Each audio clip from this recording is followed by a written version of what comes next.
Welcome back to the Startup Show. I'm John Biggs. Today on the show, we have James O'Sullivan. He's the CEO and founder of Nuke from Orbit, which sounds a lot more dangerous than I think it is. So you guys aren't doing any military technology, James? Nothing like that, although we have had All a right. cold approach from a company about suborbital satellite stuff, which was quite funny. Okay. Nothing for us, no. All right. So tell me about Nuke from Orbit. Tell me, there's a whole story associated with this startup too, right? Yeah, so about 18 months ago now, I was on a night out in Dublin, and around 1 a.m. in the morning, my phone was stolen. And, that's a bit of a bummer, lost device and everything. But like most people, I thought I'm reasonably well secured. I've got strong passwords and everything on my accounts, and I use my face to sign into my device, so no harm, no foul. However, the next day I found that the thieves had been able to see my PIN being used at some point in the night on my phone, and that allowed them to spend tens of thousands of pounds off of the cards in my Apple Pay wallet. That was like this is a bad thing. I then spent a number of hours trying to cancel the cards, which is much harder when you haven't got your banking apps on your phone to do it through, changing all the passwords on my account, getting a new SIM card, etc. And the whole experience led me to think, well, what I need is a way of doing this much quicker and to be able to do that when I haven't got my phone. Mhm. I'd look around and the conventional wisdom is that, I've got Find My Phone. But when I tried to use that, the criminals had changed the password to my account, so I couldn't log into it. And I was like, well, there was actually nothing I could have done. And then I looked at what could have happened to me that didn't. So in my case, they just spent money on my bank cards. And I was lucky that I got all the money back within a few weeks. They could have transferred my crypto off of my phone because that requires a password, UFA code, an SMS code, and an email code, but all of those arrive on the same device. They might have tried to get access to my bank accounts because I know a lot of people share pins between things. They could have messaged my contacts through email, messenger, or whatever, credibly being me and saying, oh, I'm stuck somewhere, can you send me some money?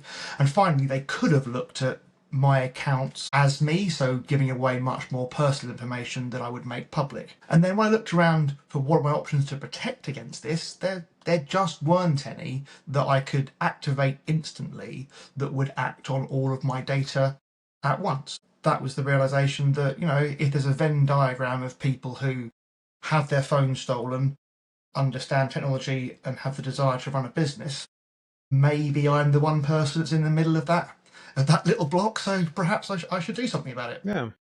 And that's what we So started. that sounds interesting. So basically it shuts everything down. So you tell it, here's my banking info, here's I don't know, here's my CoinDesk, here's Coinbase account, etc. Yeah, And so it'll in peace times, you would make an account and then you will register your cards, your phone SIM, and various banking, financial, social media apps, etc. with our service. Now, we store nothing sensitive, we just store a tokenized reference of that information, so we don't add to the threat vector.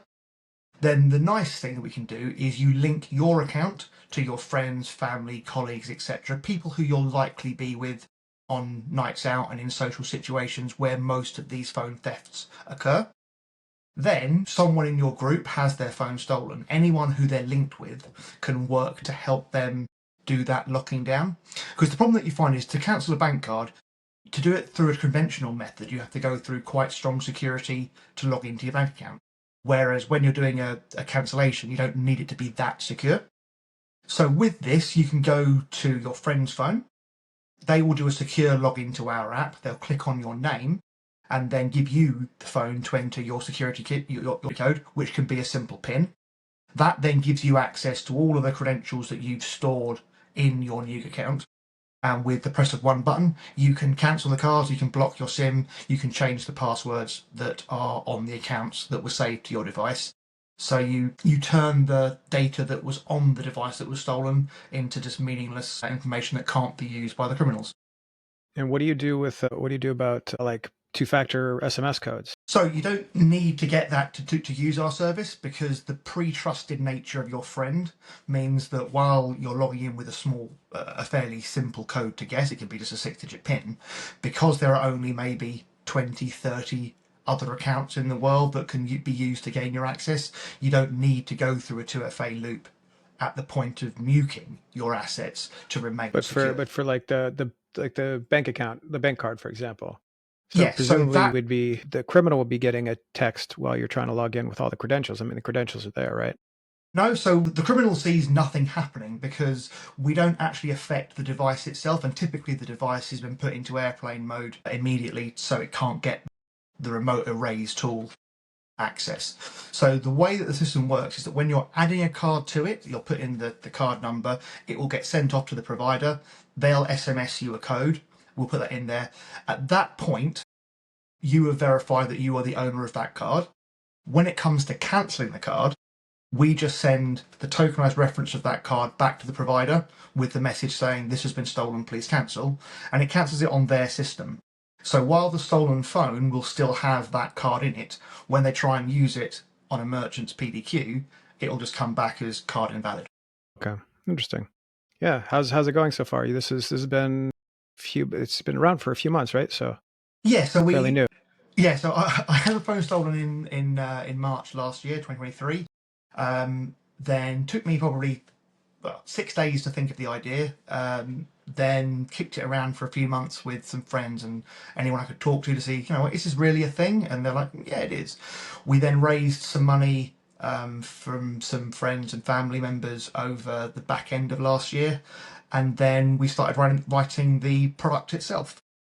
That's gone very well. So the actual application is majoritively written. We're now in the process of finalising relationships with the big card schemes and major banks, all the people that we need to partner with to make the service of value to customers. That process is taking longer than I would like because big companies move much slower than smaller ones. But I can understand the need for caution there, and because this is a first of its kind type service. So it's uncharted territory. Like certainly speaking to card scheme providers, they are having to work out how they write contracts for us that permit us to work on their data, given that we're not a financially regulated product, but we are working in that sphere. So it's a little bit outside their comfort zone, and that's what's adding to a bit of the time. But we're closer now than we've ever been. In an ideal world, we'll have launched by the end of this year, and we've got a waiting list open at the moment, which has got a few thousand people who have said, you know what, when it launches, we're ready for doing this. And what was the pitch? What was the pitch that you made for the folks who invested? That sounds like a pretty quick. It was almost unfair. So I've run another business for a decade or so. And I basically just phoned, I think, 8 of the owners or founders of those businesses, saying, "I've got this new idea. Do you fancy investing in it?" And of the 8 phone calls, I got 7 yeses, which I say feels unfair given I've heard funding rounds can Yeah, be very, very difficult. But I think it speaks to the clarity of the product and the obviousness of the need for it, is that a lot of them are middle-aged men like myself. And they're like, yeah, I worry all the time that if my phone gets stolen, I am completely in the stick. Hmm. So they got the problem.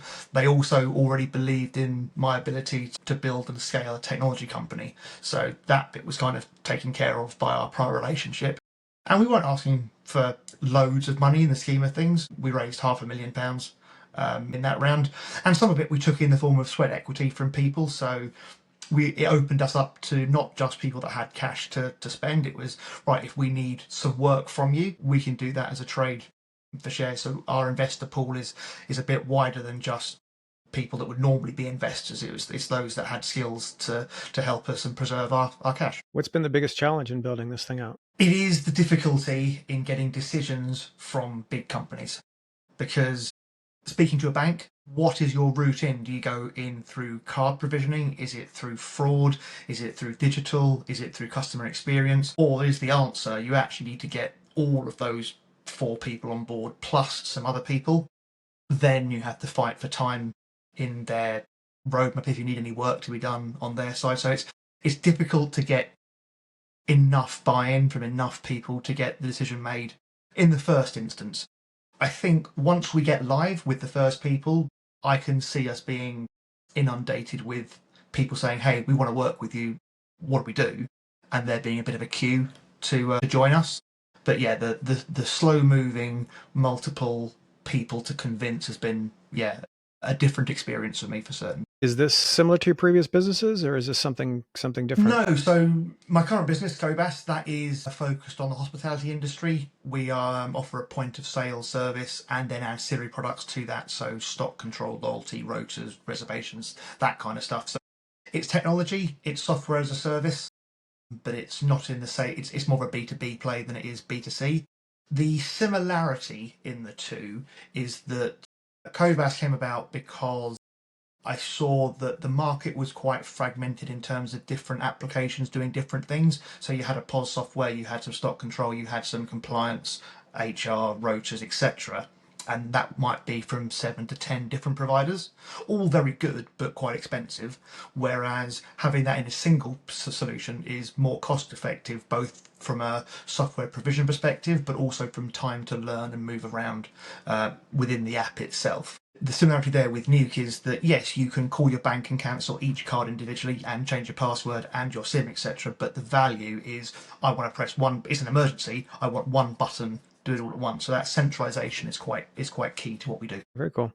So you said next few months you guys will be ready to launch. So that's the goal. That our technology is there. It's partners getting legals over the line, and yeah, just finalising things with them to actually do the work that we want to do. Best case scenario, middle of November, I think, is when we'd like to launch. But yeah, Wonderful. out of our hands. All right. So James O'Sullivan, Nuke from Orbit. Is that the website? We got to go to Nuke app is the very easy to nuke.app. go to. Oh, there you go. Perfect. All right. You even got a great URL. All right. We So actually spent more on that than I thought. of course, that's the way that works, I think.